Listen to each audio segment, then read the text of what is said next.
नमस्कार विद्यार्थियों, सुनीता अरोरा क्लासेज में आपका स्वागत है। विद्यार्थियों, आज हम पढ़ेंगे कक्षा 8 की हिंदी मल्हार से पाठ 1 स्वदेश। स्वदेश मतलब अपना देश। तो ये जो कविता है इसको गया प्रसाद शुक्ल स्नेही ने लिखा है। इसके मतलब कवि हैं और मातृभूमि के प्रति जो समर्पण है, देशभक्ति की भावना को ये कविता उजागर करती है। कवि का कथन है कि वह हृदय पत्थर के समान है जिसमें अपने देश के लिए प्रेम ना हो। ऐसे जीवन का कोई मूल्य नहीं जो देश के प्रति सजग ना हो, देश की रक्षा की खातिर दुश्मनों से न लड़ सके या देश के हित हेतु कार्य करने का साहस न रखता हो। जो व्यक्ति संसार के साथ नहीं चलता वह अपने वर्तमान को नहीं अपनाता, पीछे रह जाता है। संसार भी उसे छोड़ देता है और जो अपने मार्ग पर आगे बढ़ते हुए अपने साहस को छोड़ देता है और अर्थात हिम्मत हार जाता है, वह अपनी मंजिल प्राप्त नहीं कर सकता।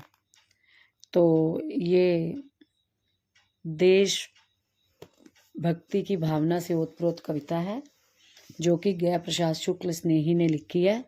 तो शुरू करते हैं। वह हृदय नहीं है, पत्थर है जिसमें स्वदेश का प्यार नहीं, जो जीवित जोश जगा न सका उस जीवन में कुछ सार नहीं। तो इसके शब्द अर्थ बता देती हूँ। हृदय मतलब दिल या मन, स्वदेश अपना देश, मैंने आपको पहले ही बता दिया है। और जोश मीन्स उत्साह या उमंग और सार का मतलब है मूल्य या महत्व। इन पंक्तियों में कवि देशभक्ति की भावना को उजागर करते हुए कहते हैं कि जिसके हृदय में अपने देश के लिए प्रेम नहीं है वह दिल नहीं पत्थर है।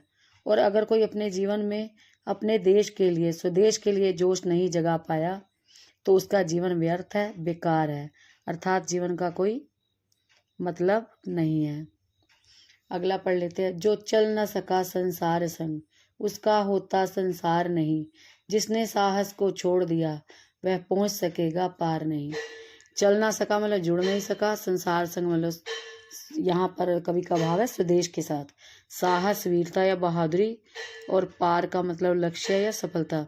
कवि का कहना है कि जो व्यक्ति अपने देश के साथ नहीं जुड़ता उसका कोई सामाजिक मूल्य नहीं होता। जो व्यक्ति साहस को त्याग देता है वह कभी जीवन में अपने लक्ष्य को प्राप्त नहीं कर सकता। अतः देश सेवा के लिए साहस और समर्पण जरूरी है। तो ये इसका दूसरा अंतरा है। तीसरा पढ़ लेते हैं। जिससे न जाति उद्धार हुआ होगा उसका उद्धार नहीं, जो भरा नहीं है भावों से बहती जिसमें रसधार नहीं, वह हृदय नहीं है, पत्थर है जिसमें स्वदेश का प्यार नहीं। जाति उद्धार मतलब समाज का उत्थान, भाव मतलब भावना, रसधार मतलब संवेदना की धारा। यहाँ पर कवि कहते हैं कि जो व्यक्ति अपने समाज या जाति का उद्धार नहीं कर सकता वह स्वयं भी कभी उन्नति नहीं कर सकता। जो हृदय भावनाओं से रहित है, जिसमें अपने देश के लिए कोई संवेदना नहीं रहती, वह निष्ठुर है। और देश भक्ति से रहित है,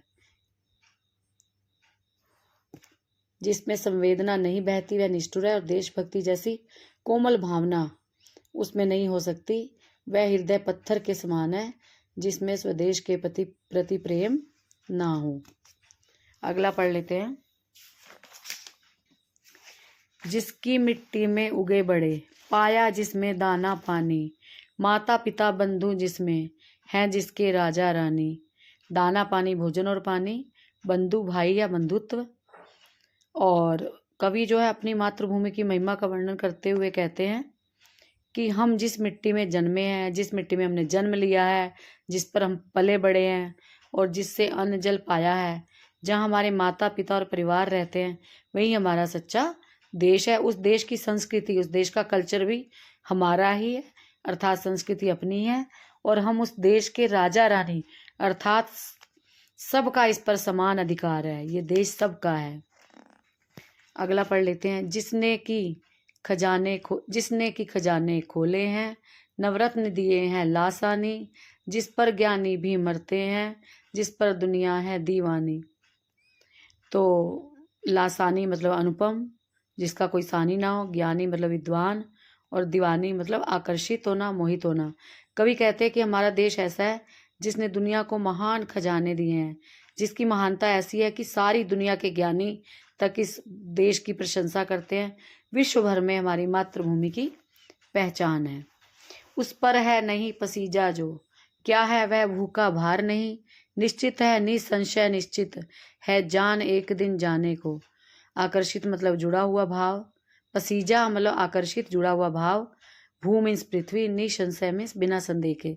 कवि कहते हैं कि जो अपने देश से भावनात्मक रूप से नहीं जुड़ा है उसके लिए उसका जीवन जो है इस पृथ्वी पर बोझ है, भार है। मृत्यु निश्चित है अर्थात हर किसी को एक दिन मरना है, पर सच्चा जीवन वही है जो देश के लिए जिया जाए। है काल दीप जलता हरदम, जल जाना है परवानों को। सब कुछ है अपने हाथों में, क्या तोप नहीं तलवार नहीं। वह हृदय नहीं है पत्थर है, जिसमें स्वदेश का प्यार नहीं। कालदीप मतलब मृत्यु की ज्वाला, परवाना बलिदान देने वाला, और तोप तलवार शक्ति और साहस के प्रतीक हैं। प्रस्तुत पंक्तियों में कवि मृत्यु को एक जलते हुए दीपक की तरह मानते हैं और कहते हैं कि जो परवाने होते हैं, जो देशभक्त होते हैं, उन्हें जलने का डर नहीं होता। वह निडर होकर उसमें देशभक्ति की आग में कूद जाते हैं। देश की रक्षा के लिए हमारे पास विशेष साधन, शक्ति, साहस और उत्सर्ग की भावना है।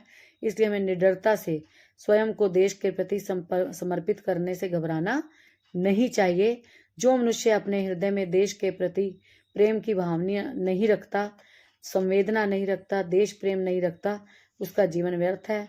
उसका हृदय भावनाओं से नहीं भरा हुआ, भावनाओं से रहित जो है पत्थर के समान है। तो मैं आशा करती हूँ आपको इस पाठ का भाव समझ में आ गया होगा। धन्यवाद।